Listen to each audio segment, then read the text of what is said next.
Hey! Yo! Jess Hilarious. Good morning. Charlamagne the guy. Peace to the planet. It's Thursday. Yes, it's Thursday. Good morning. How y'all feel out there, man?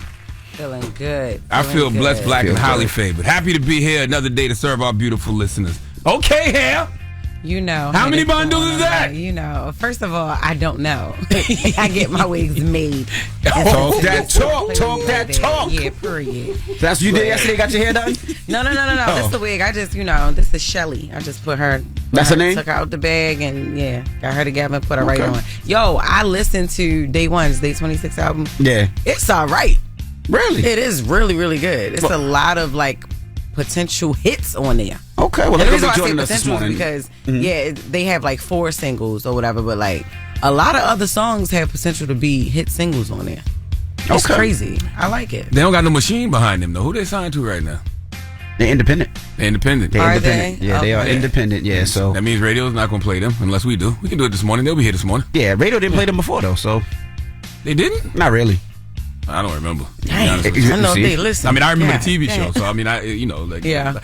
People sleep on that the band era of Bad Boy from between Danny the band, Kane. Danny Kane and Day 26. Yeah. That MTV making the band era was a real part of Bad Boy's legacy. And that was, but the sad thing about it, nobody ever talks about that part of the legacy, and I don't ever think people really took them serious outside of TV. Their talent. Correct. Well, I know. I think a lot of people talk about that part of the legacy. They just don't connect it with the legacy of Bad Boy.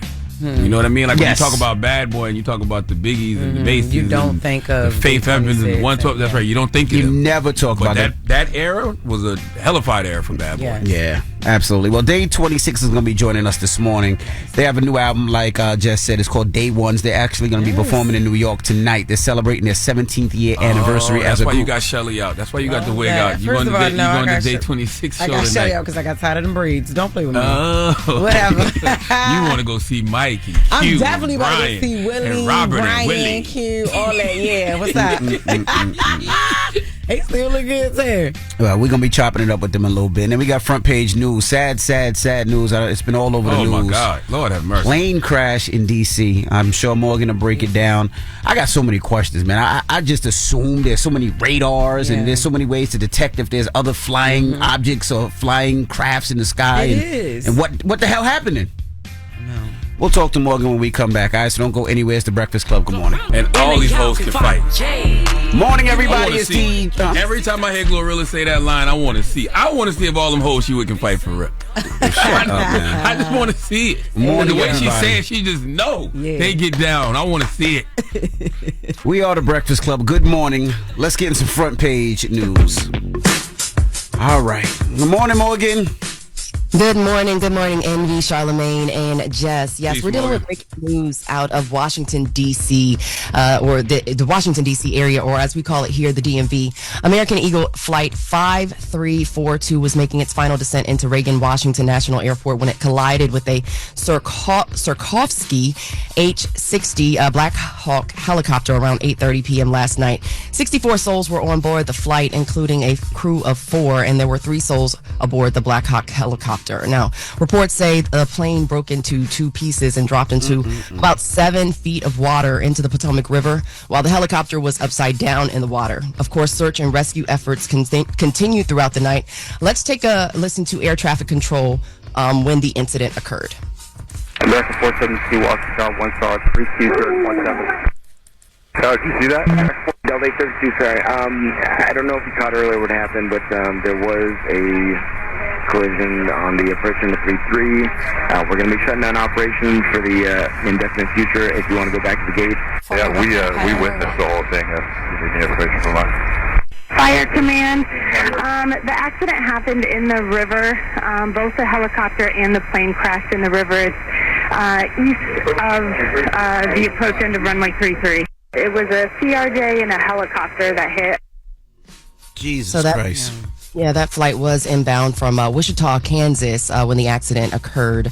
And it says that U.S. figure skaters, a group of U.S. athletes and coaches were aboard that flight. We don't have too much information about the victims or their status or their condition at this moment, but that's pretty much what we have in terms of who was aboard that flight. And did you say 7 feet of water, Morgan? Yes, 7 feet of water. And also keep in mind that the conditions were extremely icy. It was dark out there and very cold. So the search and rescue missions were, they were dealing with some pretty choppy conditions. D.C. Mayor Muriel Bowser led a press conference last night with Transportation Secretary Sean Duffy, who has only been on the job less than 2 days as he's dealing with this situation. Officials joined them, and first responders from the surrounding area in the DMV and Kansas also joined them where the flight was coming in from. So let's take a listen to some of those comments from D.C. Mayor Muriel Bowser and Transportation Secretary Sean Duffy. Our fire department, D.C. Fire and EMS, supported by fire departments and police departments from across the Washington metropolitan region, are executing a rescue operation in the Potomac River. I spoke with President Trump and his team in the Situation Room. I had a conversation with Secretary Pete Hegseth as well, and then with the Kansas delegation and the mayor and others in leadership, as well as Governor Youngkin from Virginia and Governor Kelly from Kansas. From the Department of Transportation and FAA's perspective, we are going to offer full support to those on the ground, to the mayor, but also to the NTSB. Prayers up for every single soul that was on that flight. I don't care what their race was, their gender, their sexuality, political party. 18 bodies were recovered so far. May God be pleased with all of them. Yes, absolutely. So the NTSB, of course, stands for the National Transportation Safety Board. Authorities in Kansas say they're devastated by the news. Of course, remember that is where the flight came from. Senator Jerry Moran joined the presser in D.C. and spoke about the personal impacts that this will have for people from Kansas. Let's hear more from him. It is certainly true that in Kansas and in Wichita in particular, we're going to know people who are on this flight, know their family members, know somebody. So this is a very personal circumstance. And I've talked to NTSB, I've talked to the White House, I've talked to the Department of Defense, and I've talked to the CEO of American Airlines, and there is all of us pulling together for the best outcome possible. That's so sad, man. I doubt they know how this happened yet, right, Morgan? No, they do not as of right now. There was some air traffic control back and forth a little bit that they were talking about, basically saying that maybe the Black Hawk helicopter pilots or those who are in the helicopter, when they ask, hey, do you see that plane? There was someone on air traffic control asking, do you see that plane? That they may have saw another plane that was taking off and not the one that was near them or above them. President Donald Trump was briefed on this situation. He has been fully briefed on this situation, and he posted to Truth Social saying the airplane was on a perfect and routine line of approach to the airport. The helicopter was going straight at the airplane for an extended period of time. It was a clear night. The lights on, the plane were blazing. Why didn't the helicopter go up or down or turn? Why didn't the control tower tell the helicopter to do what to do instead of asking if they saw the plane? This is a situation that this is a bad situation that looks like it should have been prevented. Not good. And do they know if the people in the Black Hawk perished too, or they don't know? We don't know. We don't know anything yet. But I will tell you this: everybody got a resource in DC. Everybody knows somebody that knows somebody. So I do have a friend who actually flies Black Hawk helicopters, and I'm just, of course, I reached out to be like, hey, you okay over there? And basically, his explanation was that. He wish he was flying, for one, because he's saying that this is weird that it happened, and there are protocols in place. So the only thing that he could imagine is that the helicopter was being stored at Bolin Air Force Base, which is very close to Reagan Airport, and that's pretty much the perspective that he provided me. So they don't have radars, because that's the first thing I would think. Like, those military helicopters would have all types of radar and all types of devices to make sure that there's nothing in their vicinity. You know what I mean? They do have radar, but unfortunately the visibility supposedly is not, the visibility is what it is. There are certain areas and certain blind spots, whether you're flying a plane or you're flying a Black Hawk. At least this is the information that I've gathered over the last few hours regarding this situation. So flights in the area. Flights in the area have been diverted to other airports, and Reagan National will remain closed at least until 11 a.m. this morning. Wow. All right. Well, thank you, Morgan. Appreciate it. Of course. And again, sending out healing elegy and praying for all the families and everybody involved. Just so disgusting, so horrible to wake up this morning, man. Yeah. All right. We'll see you next hour. Everybody else, get it off your chest. 800-585-1051. If you need to vent, phone lines are wide open. Again, 800-585-1051 is the Breakfast Club. Good morning. The Breakfast Club. Ray! Yo, Charlamagne, Envy, what up? Are we live? This is your time to get it off your chest. I got an indoor pool, an outdoor pool. We want to hear from you on The Breakfast Club. We can get on the phone right now. He'll tell you what it is. We live? Hello, who's this? This Ben, man. How y'all doing? What's up, brother? Get it off your chest. What's up, brother Ben? Man, hey, I called a couple weeks. First of all, good morning, y'all. Good morning. Good morning. Oh, these people like to swerve. I had to, Hey, you was swerving? Yeah, don't turn crash that now, jello ball on. Nah, these people out here swerving, but they drive crazy in the morning. But that jello ball. I called a couple weeks ago, and I was complaining about my girl and her dogs in the dog here, right? Oh yeah. I remember. Okay. Okay. Now, fast forward a couple weeks later, her mama here for a couple weeks. Yeah. Oh God. All right. Let me start off by saying this: me and my mother-in-law, we cool, we icy. That's my girl. I love her to death. Okay. Best grandma, everything. But there's a but coming. Yep. Pause.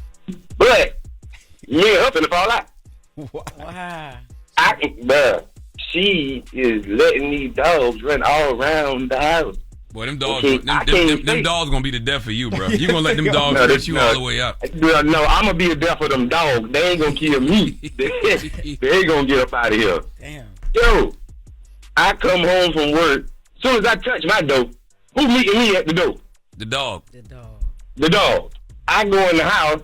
First thing I see is, you got the little tray table or whatever, you pull out for the little kids to eat on and stuff. Yep.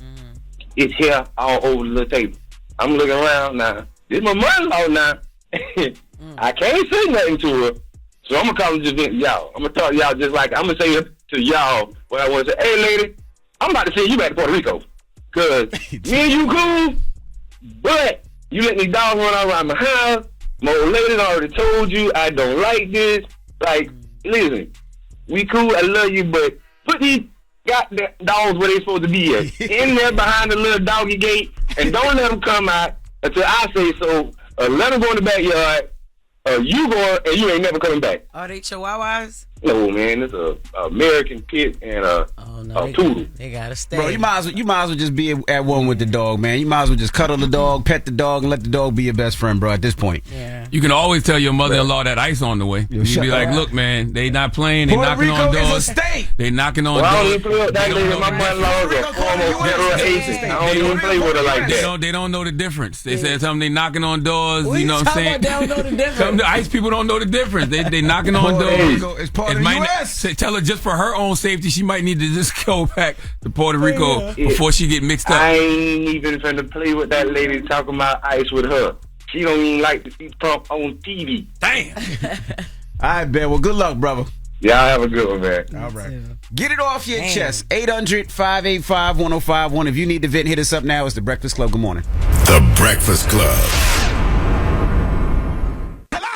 This is your time to get it off your chest, whether you're mad or blessed. I hate the way that you walk, the way that you talk. I hate the way that you dress. Everything with me is blessed.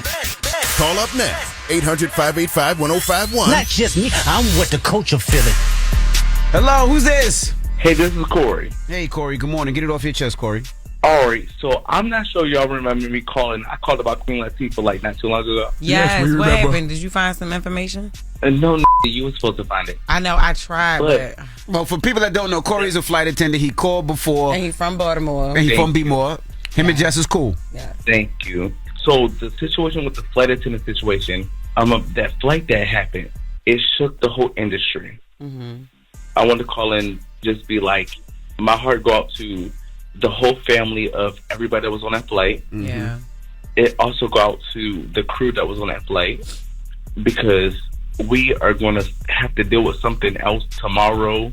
Now that this happened, it's going to restructure everything. What are y'all going to have to deal with, my brother? What we're going to have to deal with is like, once something happens, the whole industry changes.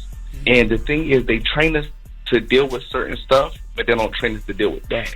Yeah, I can imagine. Yeah, I mean, because the last time a commercial flight crashed in the U.S. was like 2009. That was that flight that left from Newark, I believe. So it's just like, I mean, what are y'all supposed to do in a situation like this? Yeah, I was gonna say, what do you change? Because it's not y'all fault. Everything was right, but that helicopter. So I mean, what could y'all possibly change? And it was a military helicopter. It seemed like they were on an exercise or something. So the crazy thing is, the one that happened in 2009 with U.S. Airways, when they landed on the Hudson, we trained to deal with that. Right. You know what I mean? We trained to, once that plane land, whether it's in water or on land, if you alive when it happens, you got to kick into gear and start saving people. But they didn't have no chance, and that's where everything changed. Yeah, that's not even the one I'm talking about. I'm talking about the one that left from Newark, and it crashed into a house in Buffalo. They said the plane stalled, and then it crashed into a house in Buffalo. Was that a small plane, or that was a major plane as well? I thought it was an airline, a commercial flight. I don't know if that was a commercial flight, bro. I gotta look. I don't remember. Yeah. Well, we appreciate all the flight attendants, man, because it's a tough job. When something happens, they have to think, you know, everybody else first and then themselves last. So, you know, we appreciate you guys. Yeah, it was Colgan Air, my brother. It was Colgan Air leaving from Newark to Buffalo. Colgan. Yeah, honestly, killed 49 people. Yeah, I never heard of Colgan. Yeah, killed 49 people and a man on the ground. But thank you for calling in, brother. Oh yeah, I'm about to say shout out to all the flight attendants, all the pilots, even the passengers. When y'all get on that flight, y'all listen to that safety demo, because we're not there to play play no games. Right. Absolutely. Thank you, brother. You know what's crazy though? When you think about it, what could a safety demo do for you in that situation? A Black Hawk helicopter cuts the plane in half. Yeah. Like what is the safety demo supposed to do? I didn't seen a million safety demos. I ain't never seen that. Nah, they can't explain or teach that one, but it's just very sad, man. Yeah. Cause they teach you how to I guess to maneuver in case of a crash or but not a emergency landing, but not a midair crash. No. Like, you don't think that you're gonna run into another aerial vehicle when you're on a plane. Yeah. Right. Well, get it off your chest. 800-585-1051. If you need to vent, you can hit us up now. We got Jess With The Mess coming up. What we talking about? Last Wendy Williams got rid of that attorney. So it should be something going on there. Okay. All right, we'll break that down when we come back. It's The Breakfast Club. Good morning. The Breakfast Club. Morning, everybody. It's DJ NV, Jess Hilarious, Charlamagne the Guy. We are The Breakfast Club. Let's get to Jess With The Mess. News is real, brother. Jess Hilarious, Jessica Robin Moore. Just don't do no lies. She don't spare nobody. Worldwide Jess, worldwide Mack. On The Breakfast Club. She's a coach of shit. She was able to get y'all to see something and understand something that nobody could get you to see. It's time to set it off. Okay, so Lauren, we got Lauren LaRose here to break down what that means that Wendy fired this attorney, because this should be a step toward her freedom, right? 100%. So there's an attorney. Her name is Linda Redlisky. She's actually Wendy's attorney appointed through the guardian or the conservatorship. So appointed from the court. So that's already a no-go. Like, well, I mean, when you're appointed through the guardianship. If conservatorships work well, though, they can be good. She's just not in a good situation. But if they work well, they're supposed to make sure that if you're in a place where you do need help with certain things, not even just decision making, but just like financial support, legal support, whatever, you have people. You know what I mean? But if the guardianship is not you know what I'm saying? If they're not even doing what Wendy wants them to do, right why now, would they be the ones appointing the attorney? How could she even trust that? It's appointed by the court. So in the beginning, she didn't know. You know what I mean? They all were appointed by the court, and the conservator was appointed by, I think it was Wells Fargo. But so Linda's role was to basically advocate for Wendy, whatever her best interests were, right? So I was told that Wendy Williams terminated her attorney because Wendy was demanding that the attorney, Linda, request a trial by jury as she's having this conservatorship conversation, trying to be released from the guardianship, and the attorney declined to request that. So for those of you guys who are like, well, why is that a big deal? When you're going into court for anything, conservatorship, whatever the case may be, if you have a jury, you have more people that are able to hear you, see you, feel you, and help you make the decision versus just a judge. Right. Right? So if Wendy is feeling like that's what she wants and that's what she asked for, I don't see why it would be an issue. Now, I did reach out to Linda Redlisky. I haven't heard back. I don't know what, her thinking is as an attorney and why she would say no. But she said no and she got the axe. Okay. Yeah. So, and then also this shows that Wendy is making decisions for herself. Damn right. 100%. Yeah, Wendy is making big girl decisions as she should, and she's doing what makes the most sense for her. Right. But I think that this is a good sign though, because it means that people are not like fighting against. Because sometimes you have attorneys that'll be like, "No, I'm not getting off this case. I need to be here," and that's a whole nother issue. But and she's still fighting just to be able to go see her father next month for his 94th birthday. They still haven't settled that part. Right. Yeah, they haven't given her the word on that yet. And that's an easy yes or no. And what about her cats? The cats are gone, right? She said. Well, Wendy said the cats are gone. I don't have an update on the cats. So we don't have an update on it. No, I can get you an update on the cats. Though. So is the attorney fighting to stay on the case, or the fact that she fired the attorney's like, from what I'm throwing told, my hands up, I'm out? From what I'm told, Linda Redlisky has been fired. I have not heard back from her to hear her side of it though. But my source told me that Wendy fired her. So that sounds like it is done. It's null and void. I wonder would she accept the firing? Can you? I mean, I don't know how that works. That's what I'm asking. That's what I was saying. Like, did she fight it? I don't know the process of it. Yeah, I don't know the process of it, but because the court appointed it, if she felt like this decision was being made and Wendy wasn't competent enough to make the decision, I'm sure she could push back. But I don't know because I haven't spoken to her. Heard yet. And because, like, in a conservatorship, a lot of this stuff is protected. So it's like, even if these things come out in filings, it's going to be pretty hard to see. Wendy's stuff is sealed. So, Yeah. Go ahead. Yesterday, ASAP went to court, and everybody's happy to see Rihanna, but I'm tripping off of how Relly said he wasn't a snitch. I don't know what he did then if he didn't snitch. Yeah, so people were tripping off of seeing Rihanna, but you couldn't even see Rihanna. So when she did come to court yesterday, as news broke prior to that she was going to be there, but when she got in court, she was seated right behind her man, so she was seated right in the front row next to his mom, his sister, right behind the defense. But there were videographers and there were photographers in the court who were instructed not to shoot the audience, which they were instructed to do that even before Rihanna came in there. So you didn't see her, but she was there. And yesterday in court, they talked to Relly just about the impact of this case on his life, and he does talk about the whole snitching thing. Let's take a listen to him in court. You talked about in general the consequences that you feared that would come to your career in the music business. Remember that? Yeah. Have you, since this incident, suffered any actual consequences to your career? Oh, of course. I mean, it's been a living hell. Death threats, people labeling me a snitch for saying something that happened. My social media, everything that I'm doing as far as social media, I don't have a presence there no more. You said you were working in the music industry managing. And then like my artists turned on me, my producers, they all turned on me because of this decision I made. They felt like, okay, this is going to be like, I can't back them up no more. I can't support them with what I'm doing, going to the police. They didn't want nothing to do with me no more. Yeah, so that's he said he usually wanted to how it stop. go when you be snitching. I don't think he's That's snitching. how it is. I don't think he's snitching.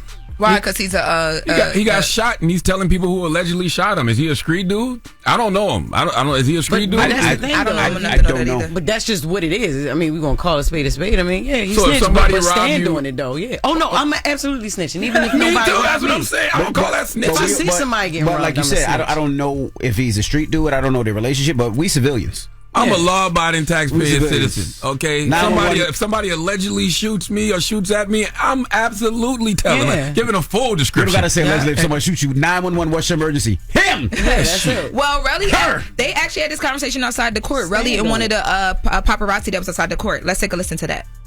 Hey, Relly, some people call you a snitch. What you say about that?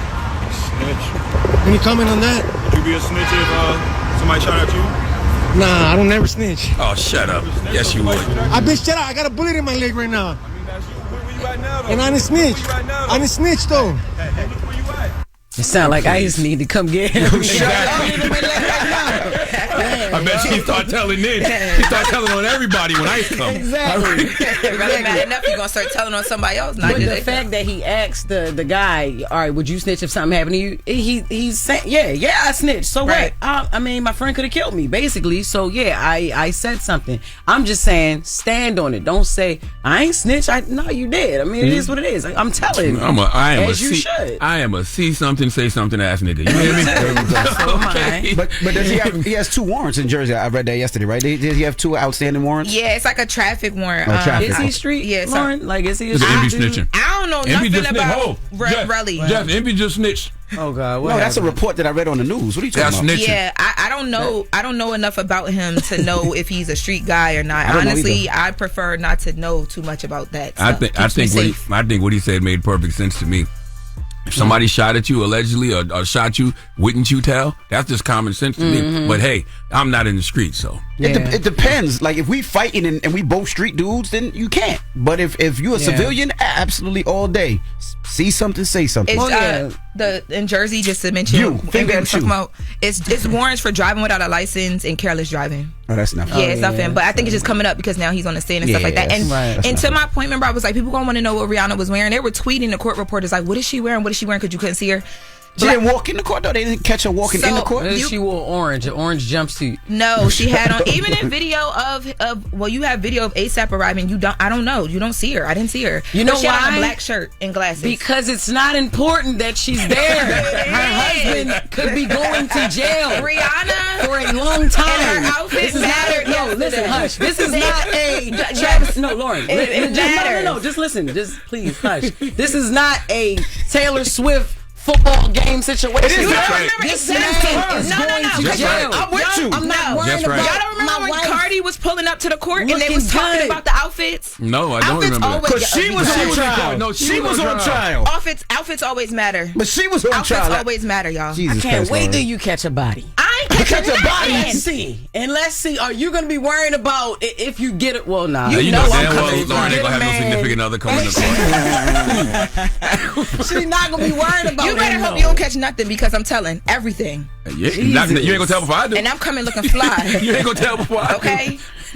God, nobody care about being there, yo. This man ready to go to jail. I don't think he's going to jail either, y'all. I hope not. I hope he's not. Maybe he is. I don't know, but I hope he's not. 24 years is a long time. I kind of feel like I wish he would have took that deal, but hey, maybe they know something we don't. Yep, and that's just they know what she was wearing in court. That's what they know. Thank you, Lauren. Thank you. Jesus Christ. All right, when we come back, we got front page news, and then day 26 will be joining us. It's the Breakfast Club. Good morning. Morning, everybody. It's DJ NV, Jess Hilarious, Charlamagne the Guy. We are the Breakfast Club. Let's get in some front page news. What's up, Morgan? Where we going now? We're talking about this federal aid freeze that is still in full effect, despite there being a rescindance of the memo. Anyways, good morning, y'all. So the White House says President Trump's executive order freezing federal aid funding remains in full effect. This comes after earlier yesterday, the White House rescinded the memo issued about the freeze. In a post on X, White House Press Secretary Caroline Leavitt said it's simply a rescission of the OMB memo to end any confusion created by the court's injunction. The order was temporarily paused by a federal judge on Tuesday.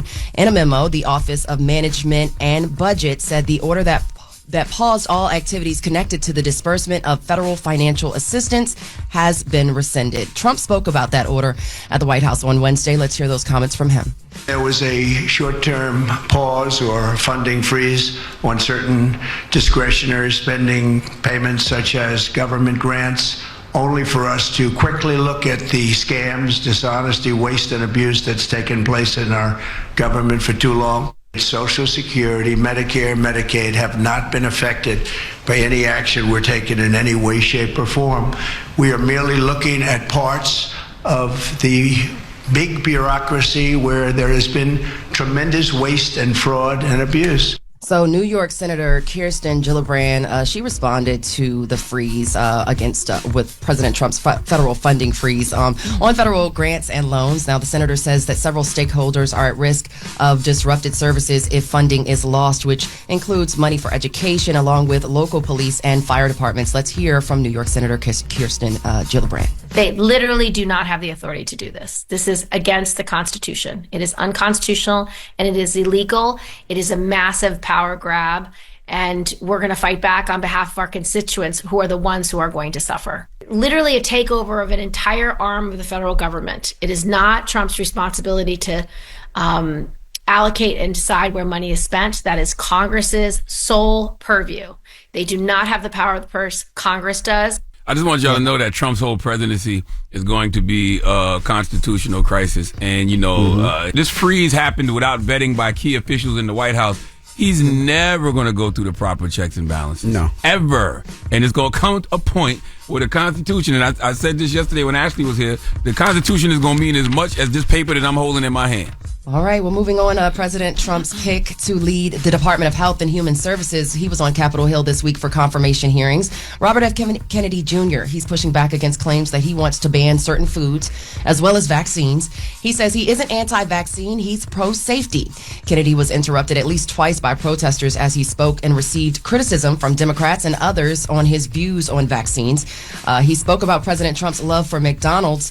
Let's hear more from RFK Jr. and his confirmation hearing. I support the measles vaccine. I support the polio vaccine. If you like a cheeseburger, a McDonald's cheeseburger, or a Diet Coke, which my boss loves, you should be able to get them. If you want to eat Hostess Twinkies, you should be able to do that. But you should know what the impacts are. I agree with that. It's just like, if you smoke cigarettes, they have the warnings on the cigarette box, right? Yeah, but it should be the same thing. Like, whatever you put into your body, you should know the risk. So at least you know the choice that you're making. So RFK Jr. went on to say the United States has the worst health care than any other developed nation, yet we spend more on health care. That's a fact. He will also take part in a hearing with the Senate Health, Education, Labor, and Pensions Committee today. So, that's what's happening and that's what's going on. And switching gears, the Federal Reserve is leaving interest rates unchanged for now. It comes after Fed cut rates 3 times last year. It also marks the first policy decision during the President Trump's second term. Federal Reserve Chair Jerome Powell, he spoke about the announcement, and here's what he had to say. Right now, we don't see that, and we see things as in a really good place for policy and for the economy, and so we feel like we don't need to be in a hurry to make any adjustments. The public should be confident that we will continue to do our work as we always have, focusing on using our tools to achieve our goals and really keeping our heads down and doing our work. Well, President Trump has said he would like to see the central bank lower rates. And bringing things home to New York, the Department of Justice is reportedly considering dropping the corruption case against New York City Mayor Eric Adams. There are multiple reports that DOJ discussions have been taking place on the future of a 5-count federal indictment faced by Adams. It accuses him of briberies, taking or accepting bribes from Turkey in the form of luxury travel. Adams has pled not guilty with a trial set for April 21st. President Trump has said the mayor is being treated unfairly, and he has considered him for a pardon. The mayor has spent time with Trump in recent weeks, both at Mar-a-Lago and at his inauguration. New York City Mayor Eric Adams and New York Senator Chuck Schumer, they're also reacting to the plane crash that happened in D.C. In a post on X, Mayor Adams says he has been briefed about the matter and offered his condolences for all those aboard American Airlines Flight 5342. Senator Minority Leader Chuck Schumer echoed his sentiments, saying his heart goes out to everyone who was impacted by the horrific incident, and he says he's praying for everyone on board, their families, and for the brave first responders as they continue to monitor the situation. Of course, I will continue to monitor that situation as it is close to home for me, and I will bring all of that news back to you guys. But, Mayor Adams has been on partial leave, and that's been fueling all type of rumors. I was even told that he's considering resignation. I don't know if I necessarily believe that, but that's what they're throwing out there. Just because he's been on partial leave, when you go on partial leave, everybody starts wondering why you're not there. Yeah, they said he was possibly sick, but the way they throwing out these pardons is crazy to me. It's just like you get a pardon and you get a pardon and you get a pardon. It's just like nobody takes nothing serious anymore. Do you think it's possible that Mayor Adams could be setting up for maybe working with the Trump administration? I mean, he's already going to be working with the Trump administration. He's the mayor of the biggest city in America. I mean, more along the cabinet side. More on his cabinet? Yeah, I think so. Oh, maybe. I mean, that could make sense. I mean, maybe, yeah, when you hear about, these things like, oh, he's resigning, you'd be like, well, why would he resign? Maybe if he's going to work in the Trump administration, that would make sense. That's another little conspiracy theory you just threw out there, Morgan. That's right. I like that one. Gotta stay close to the man that might pardon you. Yep. So that's your front page news. I'm Morgan Wood. Follow me on social at Morgan Media. And for more news coverage, follow us at Black Information Network. Download the free iHeartRadio app and visit us at BINnews.com. All right. Thank you, Morgan. Now, when we come back, Jess was talking about Day 26's new album, Day 1. She says she likes the album. I do. I like it. I like a few songs off there. Okay, and we're going to talk to them next. You always love Day 26, right? Yeah, I have. I always like them. Name what's your favorite record?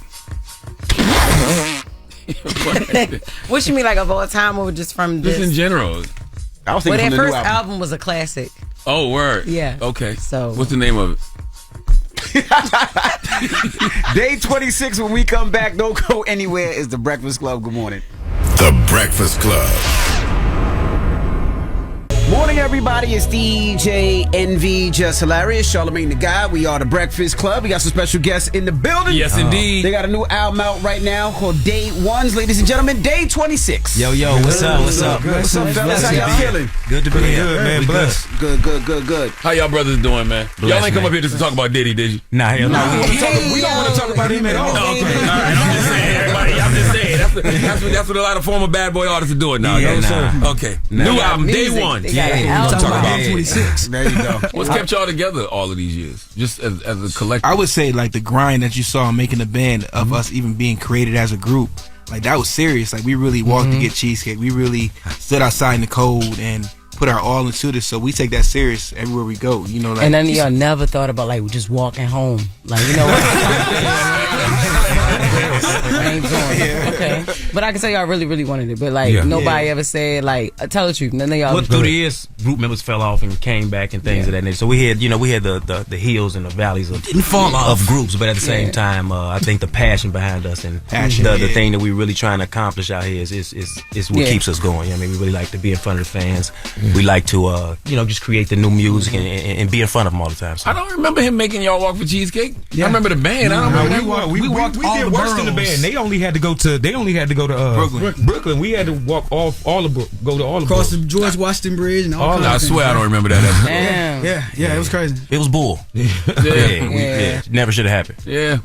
Do you think that show really was trying to set y'all up for success, or was it just for TV? I think it was more honestly. That show was kind of, in my opinion, TV. It was TV. It was TV. You know what I'm saying? Not for us though. It definitely wasn't set up for the artist to succeed after. Definitely wasn't. Yeah. But Diddy didn't know what he was doing.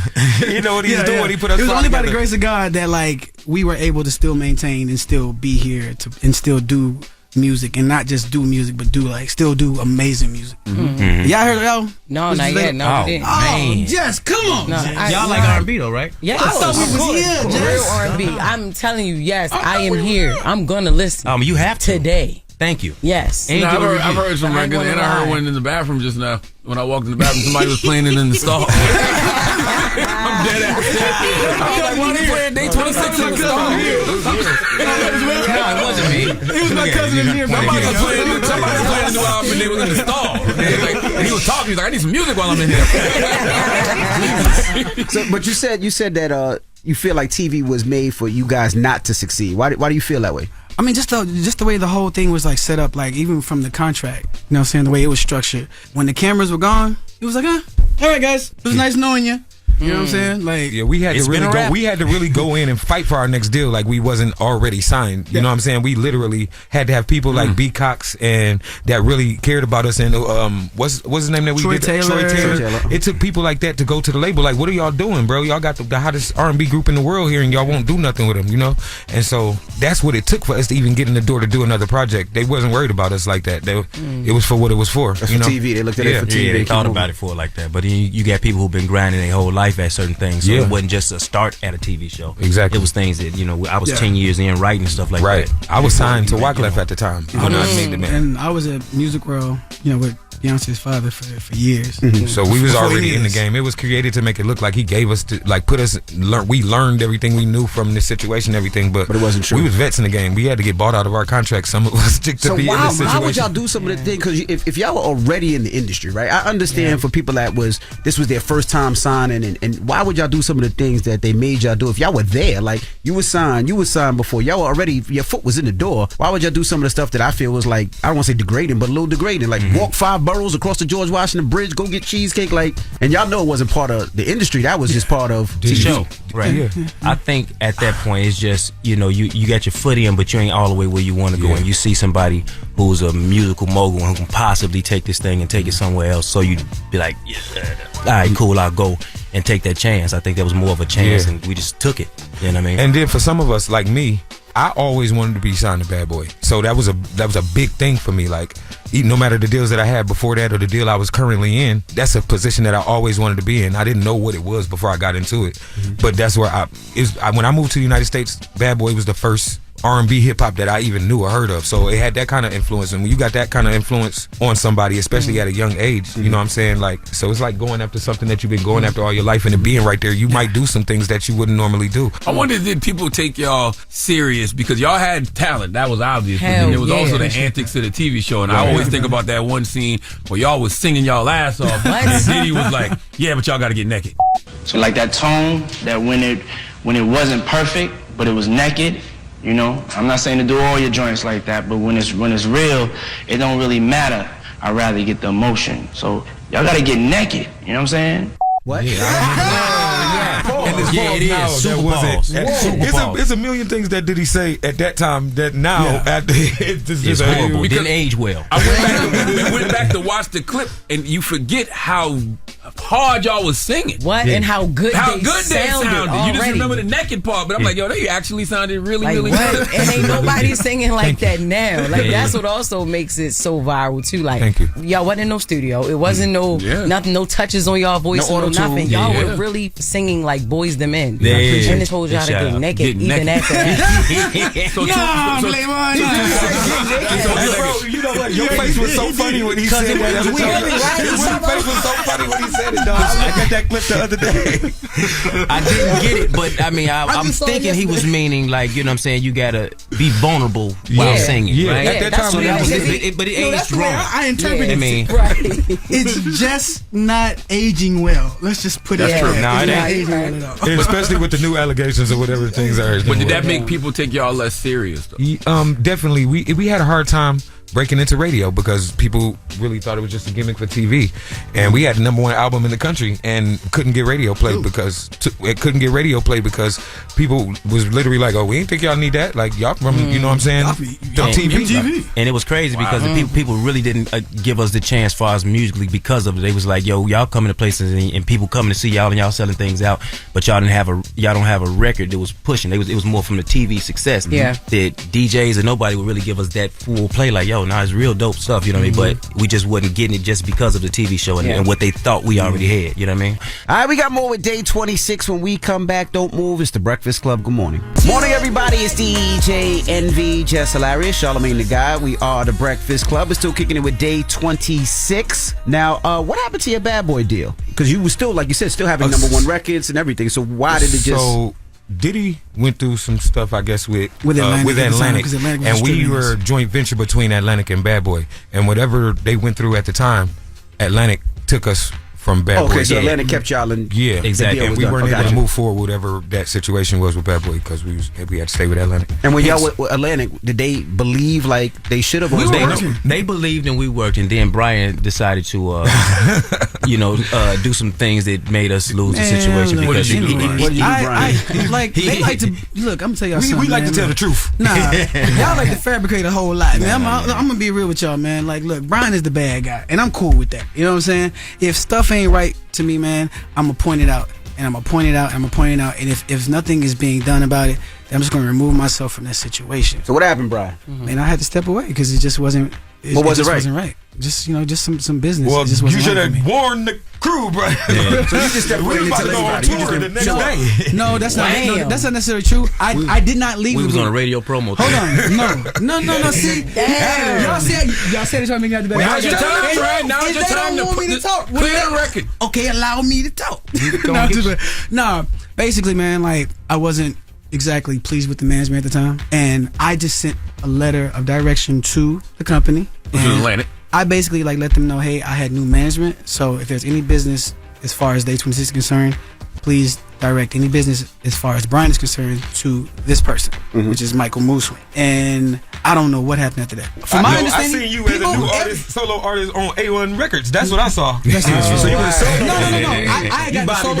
No. I got the solo deal with at the time E1, but I was still going to be a member of the group.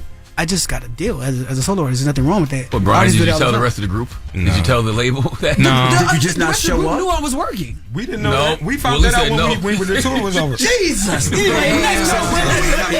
you said you on the radio tour. I'm gonna tell you something. See, the thing is, Q had already left the group, so we had went down to 4 by the time we was with Atlantic. So it was already 4 of us. He already had did something different, so they wasn't finna go through it again with him doing it. He was pulling the same exact thing he pulled, like the same letter, everything. He wrote it. But Q told y'all. I ain't. He was very transparent. Yeah. He started tripping. Yeah, like out the gate.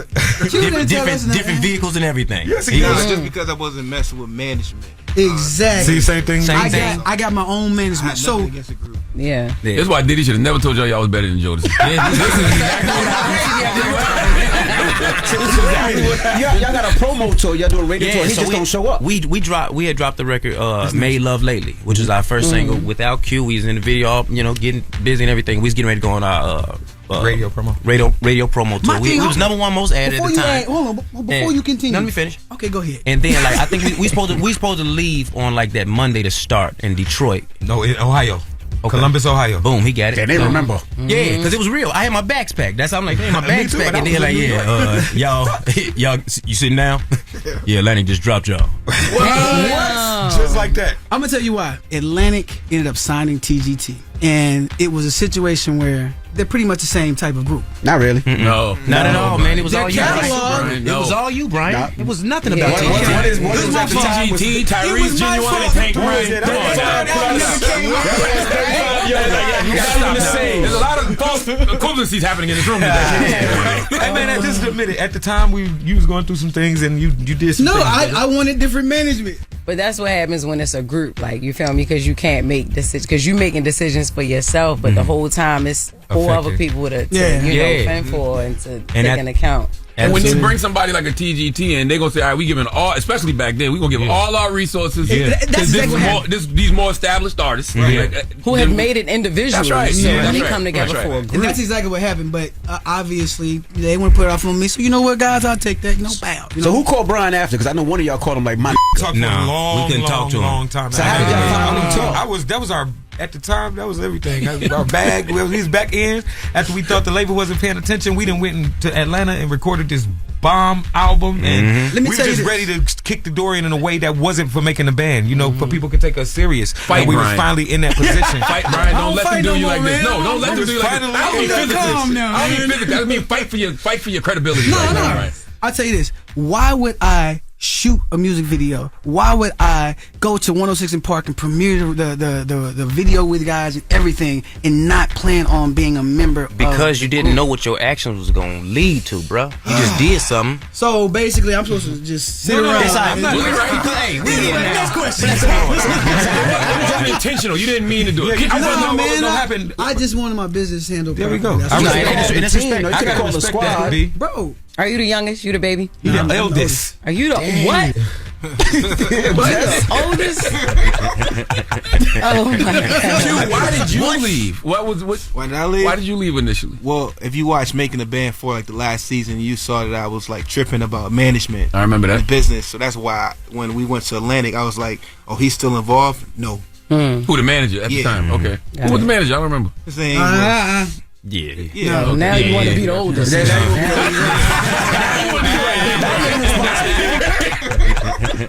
I wanted to ask Robert, because you said something earlier. You said that Diddy didn't really know what he was doing, which is shocking because, you know, of all the success he's had with R&B groups, like before y'all, it was the Jodeci's, it was the 112.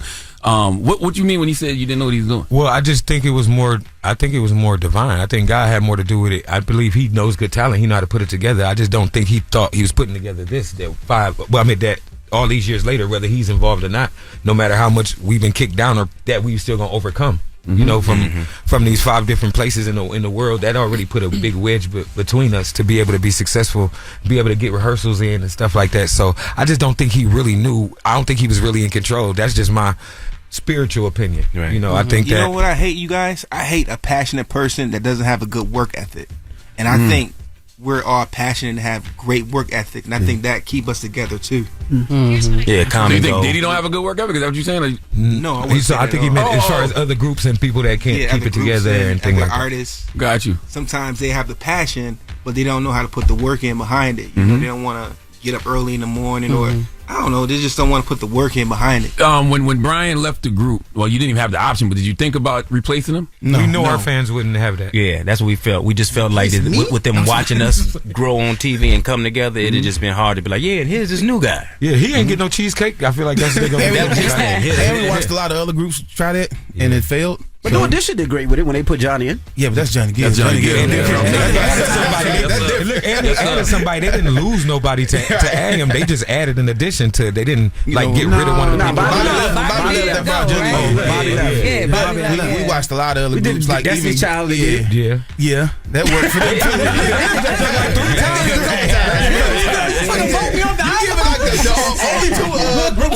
But the difference is, goes back to the point, like all of y'all are vocalists. You can do that in Destiny's Child, because no disrespect, those, you know, they weren't. Latoya Luckett could sing, but Latoya could sing. But they weren't considered the lead singers of the group. You know what I mean? Right. Yeah. Let's get into a record which y'all want to hear. Over You. Our new single. Over You. Yeah. Off our new album. Well, let's get it on right now. This is the Breakfast Club. Good morning. Day 26. They're in the building now. Charlamagne. I do want to talk to y'all about when I know when the Bad Boy reunion tour happened, y'all weren't there, but then y'all did y'all own thing. Did they even invite y'all? Yeah. No. We did. Yep. Yes, we did. They didn't invite you, Brian. No, we got invited. Everybody hates Brian. Brian went on the radio and said something to Puff, and then. What you said to Puff? Man, I just basically was like, yo, like I just find it kind of weird that you got all this baby oil. I don't know anything about that. But I just said back to back. Pause. No, like I absolutely know nothing about that. I just felt like it was weird that like, yo, you got a whole Bad Boy tour like going on. Like it wasn't like in the beginning stages or talks or anything like that. Nobody reached out to us before or anything. Oh, they reached out. I felt like we played a huge part. Well, they reached out to you. Communication rules the nation. Okay, hold on, let him get in. He didn't know transparency, brother. That Puff he had us on like certain dates. Like a week later, Brian did an interview and saying, you know, we need to be on there. I don't know why we're not on there. And then he was took like, y'all off. Yep. Yeah, he was like, who the I'm gonna tell you, our Pierre called me personally. Was like, hey man, tell your boy Brian to shut the up. You know what I'm saying? I'm like, well, he's like, we already got you on tour, but Puff don't want to put y'all on there no more because he heard what he said or whatever like that. Man, and I'm like, and then to shut up, man. I'm the bad guy. Say hello to the bad guy. I do gotta ask a question though. We heard a guy say that Diddy liked to record in the shower, like in his bathroom. He set up equipment. Have y'all ever? That's why I wanted y'all to know. Have y'all ever recorded in the shower or in the bathroom? No. Hell to the no. Bro, no. I have no idea about that. I just want to say, to be very transparent with y'all, like I've been through so much trauma with this guy, man, and the whole situation. And I just want to say, I think he needs a lot of prayer. And he needs mental health, like the things that we can relate to, you know. Absolutely. I think that's what's gonna save him or help him. Nothing else. I don't think we should talk about him. I don't think we should make fun of him. It's like real sick. That's. But I like this conversation. If you don't mind me asking you, you don't got to answer. How did he traumatize you personally? I can't talk about it right now. Gotcha. But you will find out soon. You had trauma from that dude way before any of these allegations, right? So when you got to do interviews and you know these questions are going to come up, does it trigger things? And it used to. In my documents that I have for my mental health, I have his name mentioned in there. But it used to traumatize me a lot, to where everybody thought something was really wrong with me and stuff. But I just don't blame him. I blame people around him too, because they ain't innocent either. Or read the clothes, they'll be like, this is what I want. Right. But a lot of times they don't know how that happened, you know? Yeah. So when you hear the Aubrey O'Days and the D Woods talking, how did that make y'all feel? I mean, for me, I just saying, and I really didn't know. You know what I'm saying? And for us to be so close with them and experience so much with them, to not know that they was experiencing those kind of things, that was weird to me, because I literally never heard nothing like that about any of them while we were there. They never disclosed those kind of things with us. And the sad thing with men, but y'all knew your brother was going through something, though. No, not at that time. We didn't. So when he ended up coming back to the group, that's when we started to understand things was different and seeing a different walk and understanding when I left what it the was. group, I went to sing background for Dirty Money. Right, he was on stage with them on the news that time. I was like, I was looking at the news like, why is my group member singing backgrounds? Yeah, so he stuck around a little bit longer inside of that formula versus us leaving and doing the Atlantic thing and trying to figure that out. So when he got back, we did notice different things or whatever, but I mean he's a lot better right now. But things I'm glad you're a lot better, Q. I was gonna say things are changing because when men deal with things, it's usually funny at first, right? No matter what it is, like I'm not putting your stuff out there, but Charlamagne talks about a time when he was a kid that something happened to him, and the first reaction when he tells that story, people laugh. Right? I couldn't you tell the story about you and Clue. When Clue first taught you how to DJ, I laugh about that too. There's nothing there. Tell the story. Or the picture of you sitting on Wendy Williams' lap. About Clue teaching you how to DJ because he came up behind you. See? Now,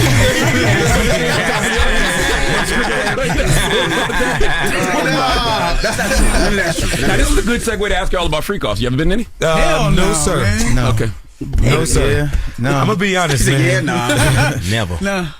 No, I I think the only time I've we've seen ever the door to a couple, but never walked through. We were blessed to be warned about a lot of the stuff before we were ever an opportunity off camera to be involved in it. Wow. So we already knew what not to do. Where whatever the case may be, I don't know what was exactly going on in those things, but we were definitely warned not to go. And also, I think a lot of people who put y'all on the game. Oh man, just a little birdie from the show, right? From Bad Boy, or just the show in general. A couple of actors told us about a dancer. Wow, he was probably busy to it. It was like, hey man, stay away from the red door. Told us to stay away from the red door, so that's kind of a big thing. Yeah, and my last question. Okay, so y'all got this album out now. Will y'all be touring? Will Absolutely. it be a tour? Okay, and did he recoup anything from y'all now? So y'all are no more not tied to this man at all. Did we talk about like our publishing? Well, he still got our publishing from those albums. Okay. I thought he gave it back. He didn't give us anything. We didn't sign up. He got on there and said he ain't even offer us. He sold it to Sony, and he can give it to us now. You know, make the calls or whatever. But we do all the other money they sold. How much you think? Because right now his kids got all that money. Yeah. On our publishing, they say his kid's name and his mama. No. Every time I see every month, I be like, man, so the publisher isn't his kids and mom, but so that time when he said I was giving all my artists back their publishing, we wasn't one of the groups. He sat right here and said it. We did. I see. That's where he was at. He said that he gave everybody back. Yeah, he probably did some, but then I was talking to Aubrey during the time, and she was telling me a lot of things. I guess she had got offered the situation, and she was saying how it wasn't worth it anyway. And she got she had to sign something saying she could. She got Aubrey O'Day got $33. Yeah. Why are we doing all these documentaries? Yeah, that's what I'm saying. mad too. So how much you think is owed out of everything? Because I know you guys figured it out with accountants and all that. How much you think is owed? The thing is, even off the show alone, they made millions of dollars. Yeah, it had to be like 70 to 100. It was a lot of money. I don't know the exact number. First album did 15 million. Yeah, we just it's. 15 million. Correct. It made 14 million. That's what I'm talking. It made 14 million. I said it made 14 million. No, we made that much money. But we didn't go. So what did he change the publisher? Because it wasn't in his kid's name at first, right? No, it was always. That was it from the jump. From the jump, it was in his kid's name and his mama. So he already knew which. I mean, I get it. He a father and he got kids. But at the same time. Don't erase my name. I'm a father and I got kids. Exactly, comes down to because I'm a father and I got kids. And now we want to be able to do for our children the same way. You know what I mean? Yeah. So give me my money. That's all I care about with the whole Diddy thing, man. I just want my money, bro. I just want my money. I want what I'm worth. The albums that we sold and the way I should be living. And I don't want to see your kids rolling around in a car better than mine. That's just off of my music, off of my nice stuff. You know what I'm saying? That's just weird. How do you even have that conversation and justify that with somebody? Yeah. But so day ones, he gets nothing from day one. None at all. Right, which is available right now on all streaming platforms. That's right. Hey, shout out to Amir and the exclusives, man. They put this album together. Amir, that's my cousin. He back there. And I think the biggest thing about this album, this is the first album we was able to do with just one writer, one producer. You know, that whole type of nucleus with just us. You know, it's our other albums always had different producers, you know, different writers, including us. But this right here was just one body of work, you know, one producer. Yeah, that whole type of feel. Yeah. And I mean, it's real R&B. I think everybody will enjoy it. Yes. People have called it a classic, you know, so I'm hoping that everybody, you know, go check it out. Yeah. All right. Well, definitely support Day 26. I know y'all got a show in New York. Absolutely, man. Yeah, SOBs. Yeah, we got shirts, established. hoodies. You know That's what I'm saying? amazing. Yeah, you know what I'm saying? We appreciate y'all for joining us. It's the Breakfast Club. It's Day 26. Yeah, appreciate y'all. Morning, everybody. It's DJ NV, Jess Hilarious, Charlamagne the Guy. We are the Breakfast Club. Thank you to Day 26 for pulling up. And salute to Day Jess 26. Hilarious informed me that B5 reached out to her to come on the show. Yeah, yo, they try. You know, all of the former Diddy groups are, you know, looking to come back. You know, and they've been doing music. So they B5. Yes, B5. The I can't wait to get to school.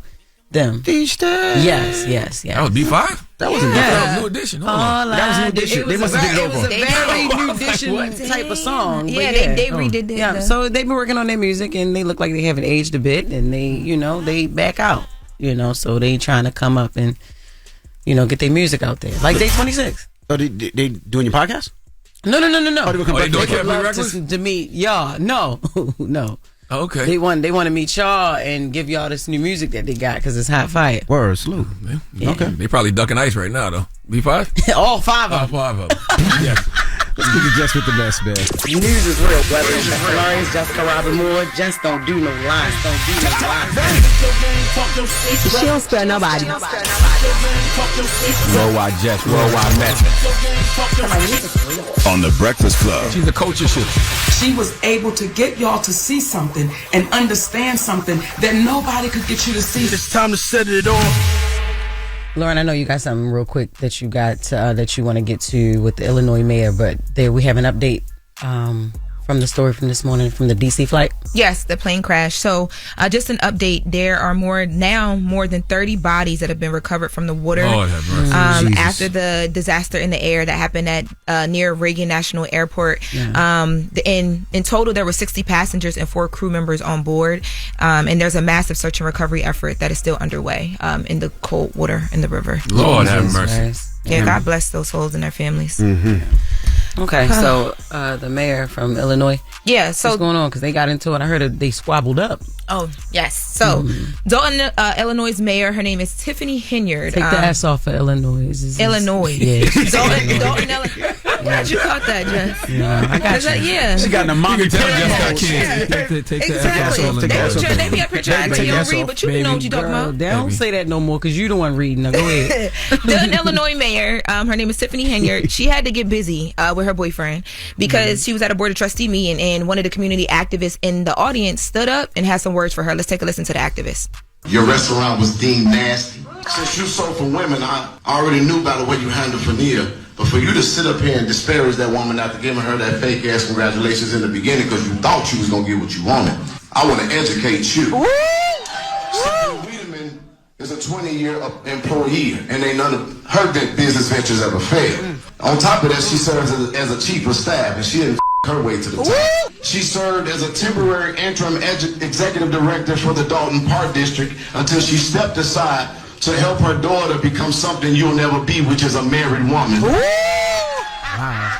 We've been hearing about what you've been doing while you've been at work, and we're going to exchange your black ass for Stephanie to be the newest member of Ahmed. So all those in favor say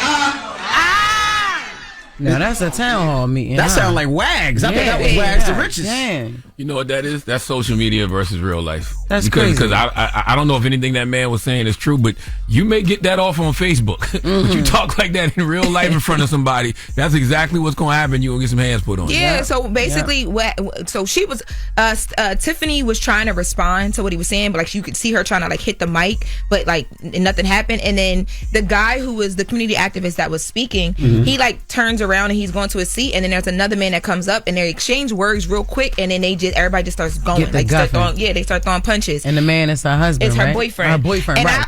I feel like, what did you expect to happen? Absolutely. If my man is there and you talking like that, he better. Lord.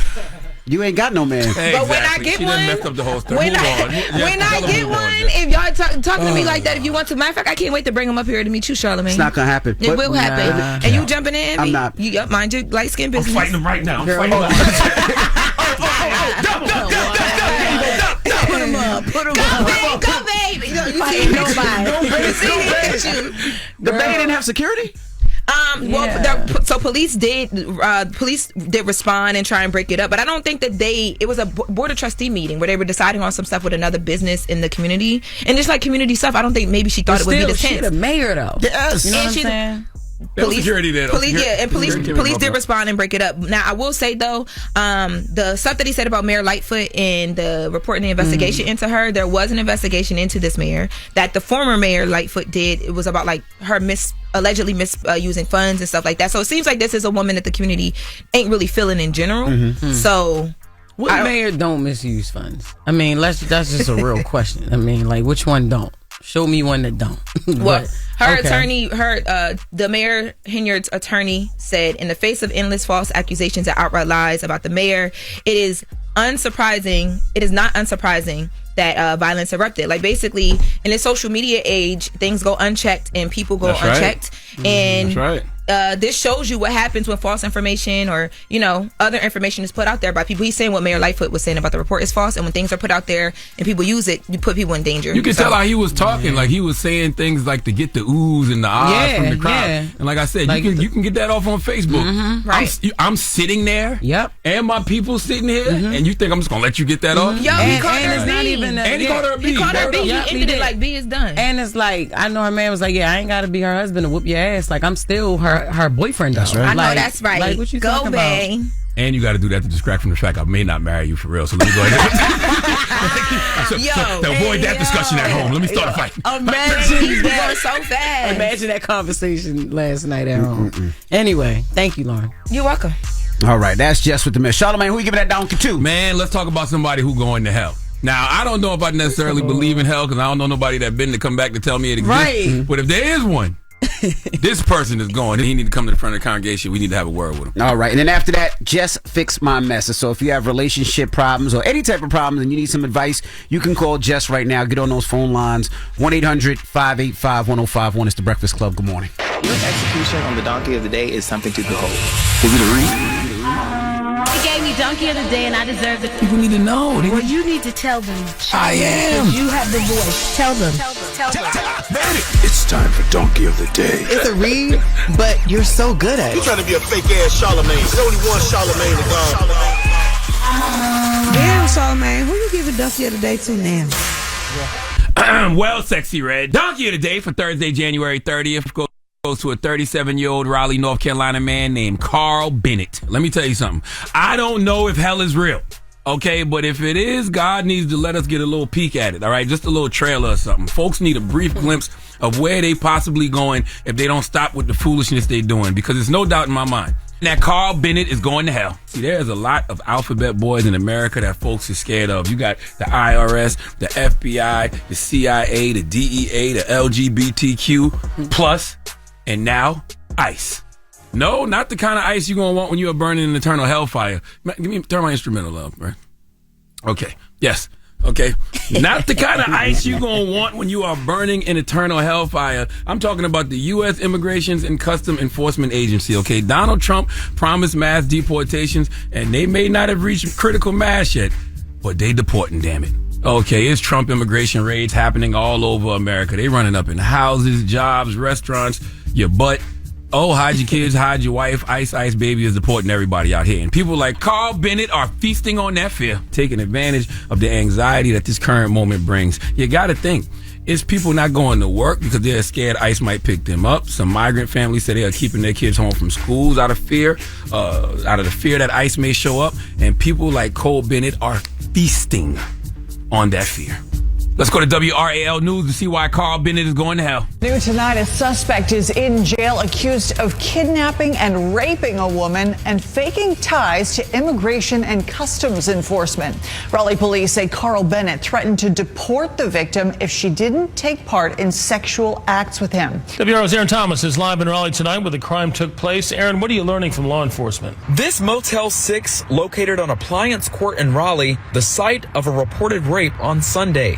Arrest warrants say this man, Carl Bennett, went to the location and committed a number of crimes, including multiple sex offenses. Bennett, according to these documents, threatened to deport the victim if she did not have sex with him and displayed a business card with a badge on it. Raleigh police didn't share the race or immigration status of the victim involved. We're waiting to see if any other victims may have been targeted. If you want to control someone, all you have to do is make them feel afraid.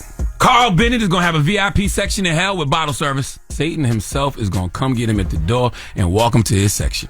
Okay, platinum membership in Club Hades. When Carl Bennett says he knows the owner of the spot, damn it, he means it. Because Satan is in him, not on him. The demons in hell that serve as the bouncers going to dap Carl up when he gets there like, Carl, we've been expecting you. Okay, you posed as an ICE agent to steal some cheeks. You posed as an ICE agent to sexually assault a woman who's just here trying to make a better life for herself. This is an elite level sin. Okay, top tier sin, all right? He might be in hell flexing like, y'all just in general admission? That's crazy. Okay, there is no empathy in this world anymore whatsoever. I mean, you have, immigrant families in absolute panic right now. You have immigrants who, know they don't have their papers in absolute panic. Some of them have committed horrendous crimes. Some of them just looking for a better life. They came to the land of milk and honey, a place of abundance and opportunity. And instead of the American dream, they got the ultimate nightmare. This woman just got the ultimate nightmare, okay? This man displayed a business card and a badge. You got to give him an extra 20 years because this is such a premeditated, intentional, sick crime he thought he could get away with, okay?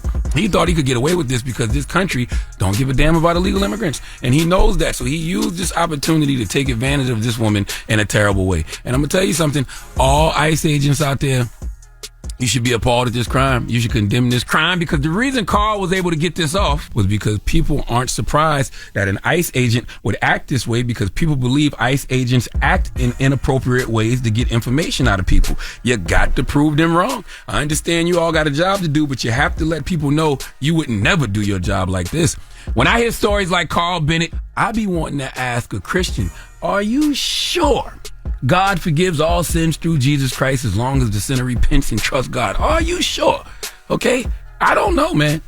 Even if, God does forgive all sins, when you do things this heinous, you got to do some time in hell's VIP. Sit Carl Bennett at a VIP table in hell with unlimited fire and brimstone, plus the DJ playing his worst life choices on repeat, okay, for at least the equivalent of 25 Earth years. Please give Carl Bennett the biggest hee-haw. All right, Charlamagne, thank you for that donkey today. Yes, indeed. X about me. Relationship problems? X about me. You need to beat your coworker's ass. X about me. Your coworker need to beat your ass? Call it up. It's Dr. Jess, and I'm here to fix your mess. It's getting very much messy. Let me fix it. Morning, everybody. It's DJ NV, Jess Hilarious, Charlamagne the Guy. We are the Breakfast Club. It's time for Jess Fix My Mess. And we have Keem on the line. Keem, good morning. Good morning, bro. What's your question for Jess? Yep. What's your question for Jess, bro? Yeah. All right, first, can I give a shout out to my fiance? Absolutely. All right, for sure. Give a shout out to Nene. I love you, girl. I can't wait to marry you. Hey, all right, now, Jess, I got a question for you. It's for my wedding. So I proposed to my girl last month, and I asked my brother to be my best man, and my girl asked his girl to be in the wedding also.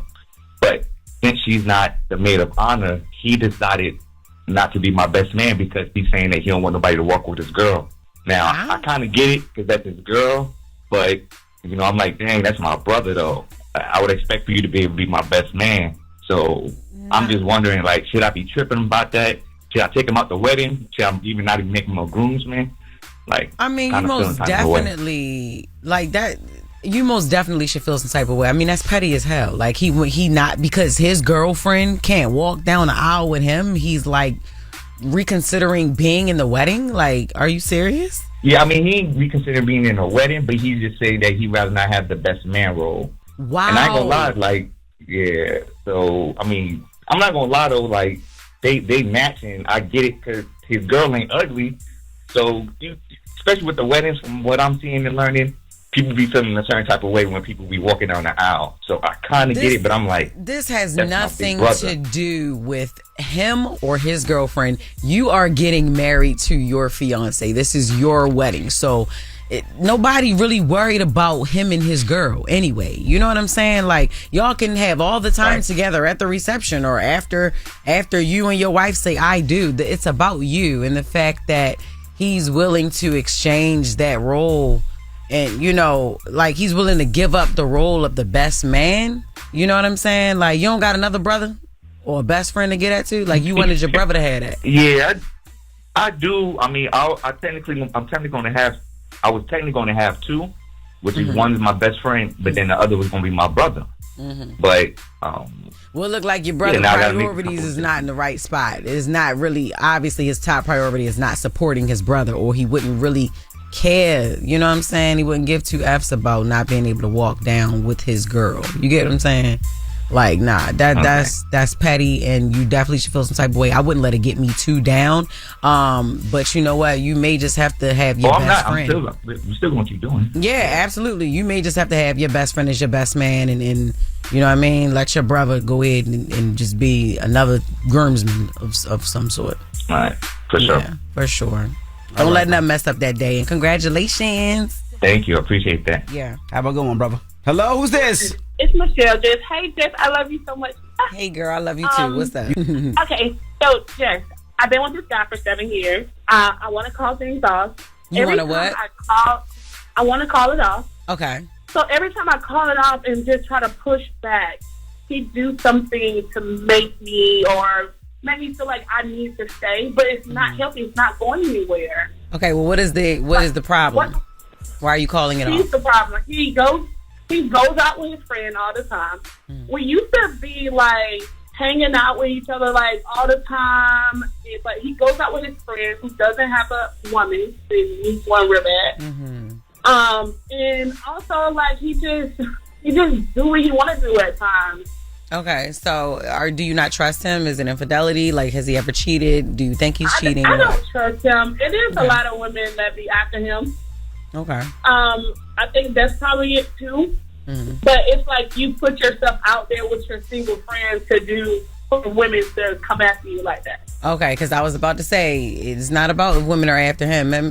Women are after my man too, but it's about what your man does, if he responds to it. What type of person is he? A person that loves attention? Like, is he, but you just said he got a lot of single friends, and a lot of times that be kind of the downfall of it. You know what I mean? Like, when you get married and you still hanging out with your single friends, they not gonna feel the same way that y'all not gonna have the same problems. Y'all not even gonna have the same type of conversations because you're in a relationship and these people are not. So they can't even really relate to you when you got conversational pieces about your relationship, things like that.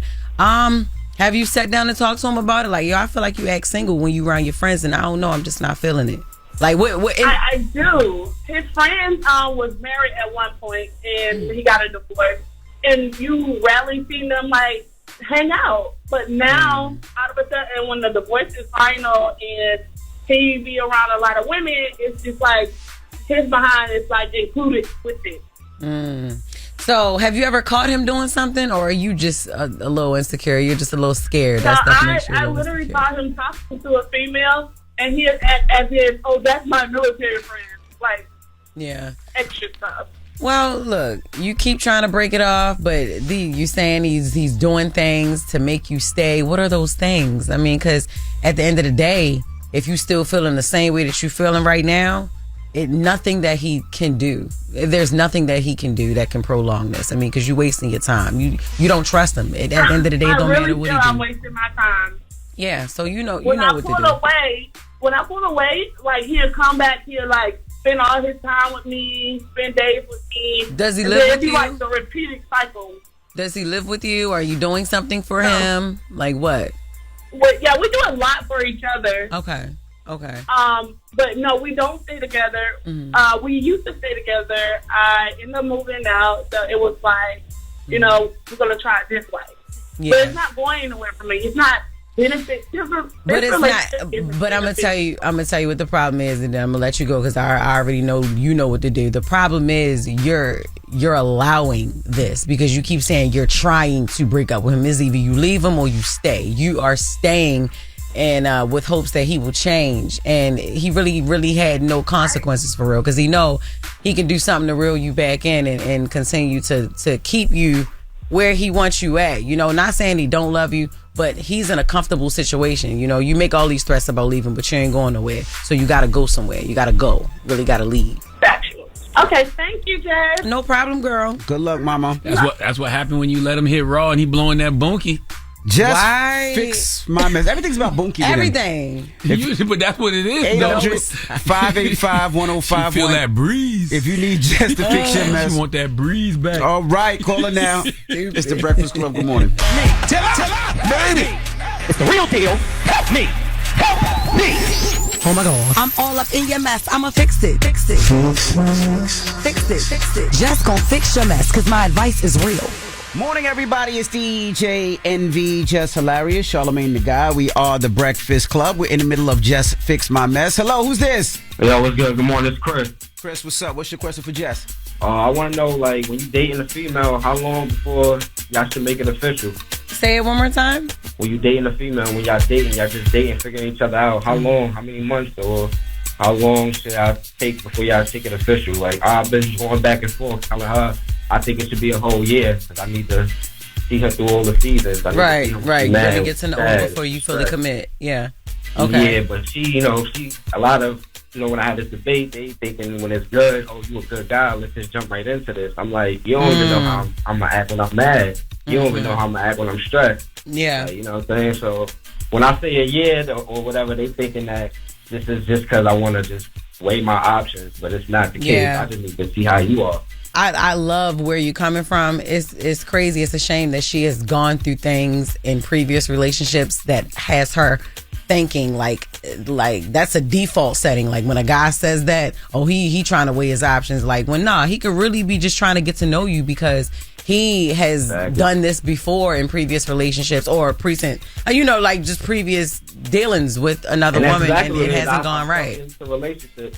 Yeah. I jumped into relationships fast, thinking everything good. And then when they mad, I'm like, oh, she's crazy. Or when they stressed, I'm like, that's, you know what I mean? So I'm just trying to take it a little slow. I think you should continue to take it slow, and I think that you should explain that to her. And with that comes a lot of reassurance. You're gonna have to reassure her a lot. You know what I mean? Just for her. But if it's worth it, you'll do it. You know what I mean? I'm not trying to weigh my options, babe. I'm just trying. I don't want this to be over so quick after we make it a whole thing. You know what I mean? Like I just want to get to know you. I want to know what you like when you mad, and then that's really when a relationship is tested. Like, yo, can you still love me and respect me when you're angry at me? Because we see a lot of people hit below the belt. A lot of people regret arguments, and that's how they break up. Because most of the time during those arguments, you say things that you can't take back. So I get it, because people be trying to hurt people so bad. You be trying to hurt the other person so bad. So no, keep doing what you're doing, but just keep. When you let them in with personal stuff. Yeah, and then they turn it around on you. They can, it could be thrown back at you. So no, keep doing what you're doing, but just keep reassuring her that that's really what it is. Like, I'm not trying to creep on you. I just want to make sure this is right. And if you want to make sure it's right, you would respect me, and let's just go slow with it. And then we ain't got to rush. Exactly. Yeah. All right, Jess. No problem. Good luck, brother. Good luck. Jess Fix My Mess. 800-585-1051. Now we got Jess with the mess coming up. Yeah, so you know how Lil Yachty had inserted himself in the Cardi and Nicki business some years back? Mm-hmm. He just told Shannon Sharp he ain't mean to do it. He regret it. So we're going to get into that. All right, we'll get into that next. It's The Breakfast Club. Good morning. The Breakfast Club. Tell you one thing. What's that?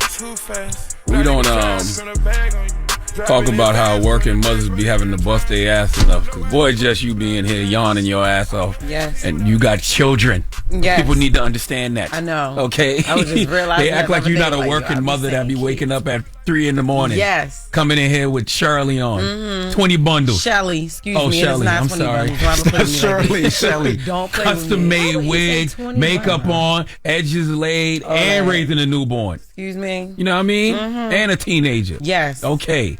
Don't play with her. And has other doing businesses. stand-up on weekends. Oh, my God. And writing a book. That's and right. all types of stuff. And got to deal with you every Yo, I just thought you got to take that out. That was nothing but the Holy Ghost that took that out of me. Sorry. Prayer is crazy. You got a couple of extra packs, man, at home. You got a couple extra Why packs. don't you try and grow your hairline? No. You trying to grow your hairline? I don't. This hair. You trying to grow your hairline back? With the mess. With a curly top? Hit it. News is real, brother. Jess Hilarious, Jessica Robin Moore. Just don't do no lies. Don't do no lies. She don't spare nobody. Worldwide Jess, worldwide mess. On The Breakfast Club. She's the culture shifter. She was able to get y'all to see something and understand something that nobody could get you to see. It's time to set it off. So last time I asked you about Wendy Cats, and you reached out and you got some clarity on that for me. I did. So the cats, Chit Chat and My Way, are her cats. From what I'm told, the cats are gone. So remember when Wendy called up here, she said that after I had tried to come and visit her, the next day she found out that the cats were gone. Yes. And gone means that, according to the person I spoke to, they were given away to a family. And there have been people hitting up, like Wendy's side of things. I think Charlotte, somebody hit you up too, talking about they think they had Wendy's cats. Somebody hit remember they hit us. They hit all of us and said that they had Wendy's cats. There have been people reaching out saying, hey, I think I have Wendy's cats, but like there's nothing that she can do about getting those cats back right now because they were given to a family. But the people that are reaching out are like, yo, once she gets everything together, she wants the cats, but they can't verify who if the cats are hers or not. But because they are alive. They're alive. That's the thing. Yeah, okay. They're alive for sure. But she can get them back once she gets everything together. Now, y'all also had a question too about the firing of the attorney and how the attorney can push back if she can. Yeah.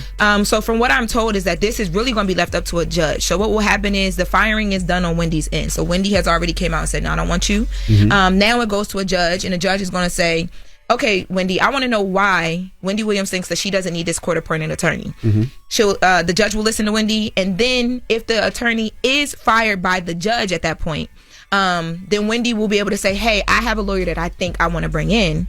And the judge can listen to Wendy and can actually consider that and to make that attorney a part of Wendy's team. But before the judge does that, there will be a test, kind of like a health update to see if she's able to make decisions, to see if, like, okay, does she know what she's talking about at that point? Makes sense. Yeah, but that would be good for her because her team and her people have been saying, yo, like, she's okay. So that'll put it on paper. Depends what the questions are, too, though. Because, I mean, depending on what they asking anybody. Anybody, I can go up there and sound retarded if you ask me the wrong things. You know what I mean? Like they got to be the right questions. Yeah. I would just have a conversation with her. It probably is something like that. Or 2 hours. It probably is something like that. Yeah, no, they got to ask questions because it got to be probably the same type of questions that they ask everybody in that. Yeah, but what are the questions is what I'm saying. You know what I'm saying? Like, what are the questions? Evaluation is definitely going to be. I know it seemed like it'll be something that'll trip up, probably purposely. Yeah, you can make somebody sound crazy depending on what you ask them. Yeah. So just wanted to give y'all that because I know y'all had the questions in the room. Thank you. So there'll be more on that, and we'll keep I'll keep you guys updated, and then we'll keep the listeners and the viewers. We have updated another update on the flight. The DC flight. We do. Yeah. So at this time that we are speaking to you guys, we now this is our third update. What is being reported is that there definitely are going to be no survivors of the crash that happened near the Reagan Airport in DC. Yeah. We do have a report for that. Let's take a listen. We don't have the report for that yet. Okay, so we'll come back to that. So in the meantime, let's go to Lil Yachty because Lil Yachty sat down with Shannon Sharp. Yes, Shay. Yeah. And what happened one day? Because I know a couple years ago, he had said something about Nicki and Cardi. He kind of jumped in that beef, and he said he regretted it. Yeah. And he's actually come out a couple times and basically, tried to apologize and said he shouldn't have inserted himself. But let's take a listen to him on Club Shay Shay talking about it again. Cardi B and Arce on the album. Yes. That's lit. Yeah, Arce's my big brother. Do you feel that you have to take sides since Cardi B's in your label between her and Nicki Minaj? Yep. And whose side are you taking? Cardi B's. All the time? Every time. So if Nicki says, hey, we're going to do a song together. I couldn't. As much as I probably would want to. But you just can't do it? Nah. All right, so to clarify, that was the original comments back in 2018 when the Nicki Cardi beef was happening. No, that was Raquel. Shout out to my big sis. She had a show at TMZ called Rack Rants on BET. So those were the original comments that got him in trouble. But now those are smart comments though. Law 20 and the 48 Laws of Power did not commit to anyone. It is the fool who always rushes to take sides. Well, he said that it made Nicki Minaj very upset at him, and he regrets it. And now let's take a listen to that. You and Nicki had a beef. You said you wouldn't work with her because your allegiance to Cardi B. You want to retract that, or you? I have, and by the way, I respect both of these women. Aside from the differences, and I think they are both very talented women in the industry who have rightfully so earned their way to the top. And to be honest, I hated that I even answered that question because I kind of just inserted myself in something that had nothing to do with. But you blocked. I'm still blocked. You still blocked? It's cool. I love Nicki from a distance. I love Cardi. If you know Nicki ain't never unblocked. I was literally about to say that. If you know Nicki Minaj, he ain't getting back in them doors, baby. Once you outside, you outside. And won't get in the club. Ever. It's not gonna happen. So you gotta respect it. Yeah. I respect it. Yeah, I mean, you can't be mad at her. And then that's just you jumping in girl beef, you know what I mean? Like, even though he right for a lot of the female artists and everything like that, you just still gotta keep it where it's at. Like, you still a man, they women, let them beef, let them deal with, let them do that. And I think at the time too, people gotta realize, like, when he said those comments, that was when like Cardi was so intertwined with QC, and it was like that was home team. Yeah, it was like they were all like this big family. Right. It was like, you know, all of that. So yeah. But back to the update on the crash that happened, the plane crash. Yeah. So we actually have the audio now. I want you guys to take a listen to it. We've learned just moments ago that there are no survivors. This is now recovery mission. Newly appointed Transportation Secretary Sean Duffy spoke moments ago about the flight patterns. The helicopter was in a standard pattern. If you live in the D.C. area, you'll see helicopters up and down the river. This flight pattern is seen oftentimes when you live in D.C. This was a standard flight pattern last night as well. The American Airlines flight coming into land was in a standard flight pattern as it was coming into DCA. So this was not unusual with a military aircraft flying the river and aircraft landing at DCA. Let's bring back Gio Benitez. And Gio, that's why there's so many questions here. Everything seemed to be normal. And that's what's so shocking about this, George. He said there that everything appeared to be normal. Now, we do have a grim update. They have recovered at least 27 bodies from the plane's wreckage, at least one body from the helicopter's wreckage. The American aircraft's fuselage was actually found inverted, and it was in 3 different sections underwater. That's horrible, man. Yeah. That's I did see on CNN though that the U.S. Army Black Hawk helicopter was on a training flight. Right, that's what they said. Training mission, training exercise. Yeah. Somebody failed that training. Yeah, because people are like, well, why would they have both at the same time? But from what you hear, it's like that's not uncommon. But they are trying to figure out how the helicopter, like how that whole thing happened. So, what was they training for? Like that's what I want to know. When I hear the word training, I'm hearing like this isn't a person that really has a lot of experience. What they're doing. Well, and when you start to fly, you normally have to put in a certain amount of hours before they let you get in the air. Yep. And normally those trainings are you're just learning your flight patterns. Like and there was other people in the helicopter, so they might have been training those other people in the copter. Well, that training did not go the way they wanted it to, clearly. And I always wanted to know, and maybe you know this because you were a flight attendant, when it comes to plane crashes, right? Does the family get a certain amount of money from the airlines? Because I don't think you could sue because anybody would just sue for any amount of money. Like, is there like, you know, if something happens, the amount is $500,000 or the amount is $1 million? Because a lot of these people, you know, lose fathers, lose mothers. I feel like the U.S. government probably going to be responsible for this. If it was a U.S. the Black Hawk, a U.S. Army Black Hawk on a training flight, if they find out that they were at fault, I feel like that's who's going to end up having to fit the bill. I definitely think it's going to be some. So you probably hear some lawsuits around this. I don't know the answer to that question to answer it, but I googled, and according to Google, families can receive plane crash victims can receive financial compensation or damages for the loss of their loved one. This compensation can include funeral and burial expenses, lost income, pain, and suffering. You guys heard the new Secretary of Transportation this morning say they're working with all these different people in the family. So I'm assuming that they'll probably try and figure a way to, like, you know, just help ease the financial burden. But this is just sad. This is not the airline's fault at all. Well, I think the from what we're hearing so far, FAA and those reports will come out with their determining fault. Right. Damn, yo. Man. Rest in peace to all those souls. That's horrible. Well, that is Jess with the mess. Thank you, Lauren. All right. Well, let's get to the People's Choice Mix. It's the Breakfast Club. Good morning. You're checking out the Breakfast Club. Morning, everybody. It's DJ NV, Jess Hilarious, Charlamagne the Guy. We are the Breakfast Club. Let me salute to Lincoln Tech. Lincoln Tech is a trade school that teaches everything from HVAC to healthcare to automotive to welding. I went there yesterday. And what I'm doing is I'm going through some of their training facilities to learn some of these things. So yesterday I actually learned how to take blood. So if you need me to take blood anytime, I could take blood. First of all, what if you need me? If you just need me to do it, I'm gonna do it. Like, Never. I can do the vitals. I can check your vitals. What else did I learn yesterday? And I also learned EKG. If I need to put it, check your heart. Charla? No. Oh, okay. I started to say something to you just now, but I'm not going to say it, okay? I'm going to mind my business. I'm going to say it to you after the air. As soon as we get off air, I got an earful for you, okay? You got an earful for me? I got an earful for you. Oh, my goodness. You just don't learn. Lord. But anyway, and you know what? Salute to Day 26 for joining us today. Salute to Day 26, man. Jess is going to see them tonight at SOBs. She's so excited. She was like, "Oh my God, I got 2 tickets for me." Are you going tonight? To go to SOBs to go see Day 26. Yeah, I'm gonna go. You going? She asked you, like, "Do you and your wife want to go with us?" I'm like, "Oh, a little double date night." Oh, you going too? No, I'm not. Yo, he is crazy. Yeah, I'm going to see my people. I love them, so yeah, we're gonna go. Me and a couple of the other producers from up here gonna go. Okay, y'all have a good time. Jesus, all right. Ain't no Jesus, yo. It's nice. Y'all have a good time. Damn, tell yo. Willie and Q and them. That's what's up. I will. All right. When we come back, we got the positive notice. The Breakfast Club. Good morning. Good morning, everybody. It's DJ NV, Jess Hilarious, Charlamagne the Guy. We are the Breakfast Club. It's time to get up out of here. Charlamagne, you got a positive note? I do, man. Learn to ask questions. Okay, it is always better to ask questions than to make assumptions. Have the courage to ask questions until you are as clear as you can be. Once you hear the answer to a question, you won't have to make assumptions because you will know the truth. Have a great day. Breakfast Club, bitches! You all finished or y'all done?